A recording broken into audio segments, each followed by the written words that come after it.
लाल शर्मा साहब की सरकार को इस तरह की अवैध गतिविधि को रोकने के लिए कार्रवाई हुई, परंतु गांव के अपने प्रश्न हैं। समाज क्या विचार करता है, क्या पूरी बात है, उसको समझने के लिए हम यहाँ कानूवाड़ा गांव में आए हैं। सभी ग्रामीण जन से चर्चा हुई और चर्चा में 2-3 बिंदु निकल कर आए। नंबर 1, ये ईसाई बनाने की आवश्यकता क्या, क्यों बना रहे हो? क्योंकि समाज अनुसूचित जनजाति है, आदिवासी समाज है, तो उसी परंपरा में रहना चाहता है, उसी में रहना चाहता है, रहकर विकास करना चाहता है। तो विकास की गतिविधि को रोकना चाहते हैं क्या? ये दूसरा प्रश्न आता है। क्योंकि जो भी अलग हुआ है वो अलगाव की तरफ गया है, सामाजिक समरसता तोड़ने वाली रचना ध्यान में आई है। मुझे लगता है ये समाज का जो मनोविज्ञान है उसके बाहर नहीं जाना चाहिए। तीसरा, जो अवैध गतिविधि है तो कानूनी कार्रवाई होनी चाहिए, और ये अवैध गतिविधि अनुसूचित जनजाति को अल्पसंख्यक बनाने वाली गतिविधि है।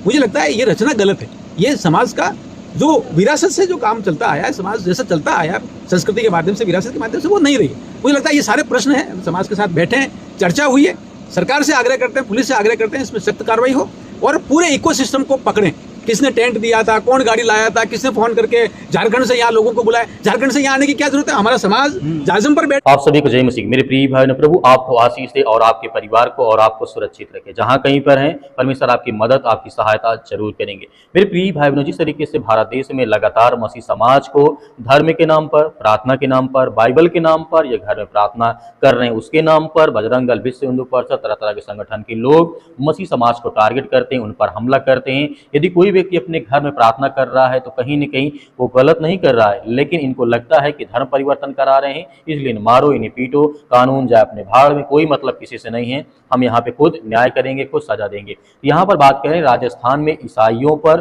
बड़ा हमला किया जाता है, प्रार्थना सभा में हंगामा किया जाता है। आखिर क्या है पूरा मामला, आइए हम समझने की कोशिश करते हैं। आज की बड़ी खबर राजस्थान से आ रही है, जहाँ एक प्रार्थना सभा को लेकर के काफी ज्यादा विवाद यहाँ पे खड़ा हो जाता है।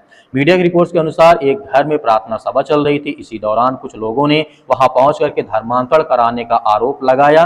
देखते ही देखते माहौल तनावपूर्ण हो गया और वहां हंगामा शुरू हो गया है। इस तरीके से आरोप लगाया गया है कि कई दिनों से वहां के लोगों को इकट्ठा करके प्रार्थना सभाएं कराई जा रही थी। वहीं दूसरी तरफ ईसाई समाज के लोगों का कहना है कि यह केवल एक सामान्य प्रार्थना सभा थी, किसी प्रकार का कोई धर्मांतरण यहाँ पे नहीं कराया जाता है। लेकिन यहाँ पर बजरंग दल, विश्व हिंदू परिषद, तरह तरह के संगठन के लोग इस बात को नहीं समझते हैं और उनको मारने और पीटने लगते हैं।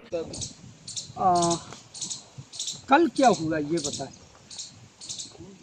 चलो, यहाँ लोग जो हैं अभी कुछ लोग बताते हुए ये डर भी रहे हैं, टाइमिंग होती है क्योंकि गांव में कई बार बाहरी तत्वों का यहाँ कुछ भी हमला हो सकता है। इसी वजह से लोग यहाँ डरने में डर के कुछ लोग बात कर रहे हैं। उनको मना करने के बाद भी ये हमारा धर्म नष्ट मत करो यूँ करते हुए भी ये चला रहे थे।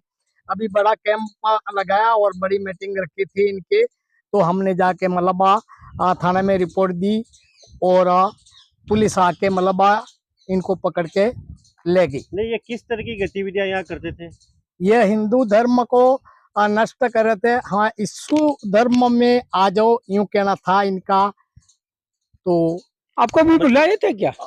हमें बुलाया, हमने मना कर दिया वहां से। हमारा थोड़ी बोलचाल होने से वो रिपोर्ट दर्ज कराई।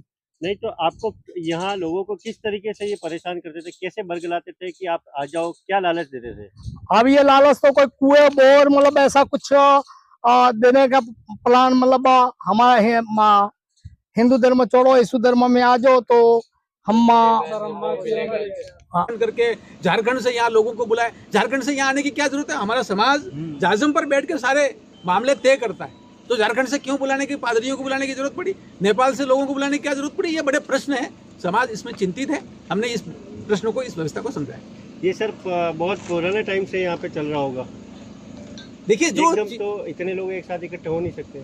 देखिए, जो चीज जानकारी में आई है वो आपके सामने आ चुकी है, लेकिन इसको करने वाले कौन है, इकोसिस्टम पूरा पारितंत्र समझना बहुत जरूरी है, ताकि ये समझ में आए कि क्षेत्र में सांस्कृतिक रूप से कोई आतंक तो नहीं फैला रहा है, कोई परायापन पैदा तो नहीं कर रहा है। ये प्रश्न बड़े चिंता के विषय जो आगे जाकर विकास की गतिविधि को रोक देते हैं, आदमी का सामान्य जो आवश्यकता है उसको कर देते हैं। हमने तो झारखंड और छत्तीसगढ़ में देखा है स्कूल की बिल्डिंग को भी उड़ा देते हैं, बच्चों का अपहरण कर ले, महिलाओं के अस्मत को लूटते हैं और फिर विकास गतिविधि ठप हो जाती है। मुझे लगता है ये गलत है। ये इस संभावना को अभी से रोकना बहुत जरूरी है, प्रिवेंटिव काम करना जरूरी है। सर, कई आदिवासी लोगों को दो भागों में बांटने का षड्यंत्र तो नहीं चल रहा है यहाँ पे? देखिए, अलगाव गलत है और जहां पर भी अवैध गतिविधि है वो रुकनी चाहिए, जिसकी तरफ आप संकेत कर रहे हैं। निश्चित रूप से समाज समझता है इसको। हिंदू धर्म वाले है भी हो सकते हैं, तो मेरे सहयोग में गांव परिवार अपना हिंदू धर्म वाले मेरा सहयोग करें। MP MLA साहब, पुलिस, सबसे हमारा निवेदन है कि हमारा सहयोग करें और हमारा साथ देवे। आधी रात को हमें फ़ोन करना पड़े, आधी रात को भी हमारे लिए तैयार होवे। क्यों इनकी मेजॉरिटी ज़्यादा बढ़ गई है, ईसाई वालों की मेजॉरिटी ज़्यादा बढ़ गई है और हमारा हिंदू धर्म वाली कम हो गई है। इसलिए हमें थोड़ा डर भी है और हमें दबाते भी हैं।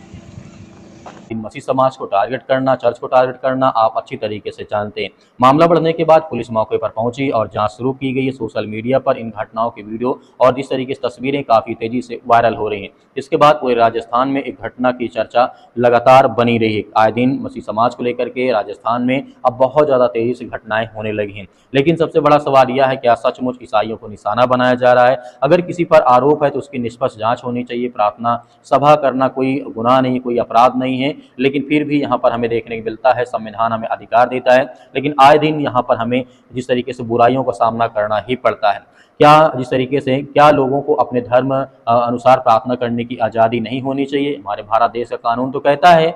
हमारा उद्देश्य किसी के खिलाफ नफरत फैलाना या हम चाहते हैं कि आज आने वाले समय में यीशु मसीह हमेशा कहते थे, यीशु मसीह ने कहा था, धन्य वे जो मेल करवाते हैं क्योंकि वे परमेश्वर के पुत्र कहलाएंगे। आज जरूरत है कि शांति की, प्रेम की और न्याय की। आज हमारे पूरे भारत देश में जिस तरीके से आप घटनाओं का देख रहे हैं, घटनाएं जिस तरीके की घटनाओं का अंजाम दिया जाता है, ईसाइयों को निशाना बनाया जाता है, मारा जाता है, पीटा जाता है, आपके मन में क्या ख्याल आता है? हमें कमेंट बॉक्स में कमेंट करके जो बताएगा। मिलते हैं नेक्स्ट वीडियो में, तब तक परमेश्वर आपके परिवार को सुरक्षित रखे। यीशु मसीह के नाम से आमीन।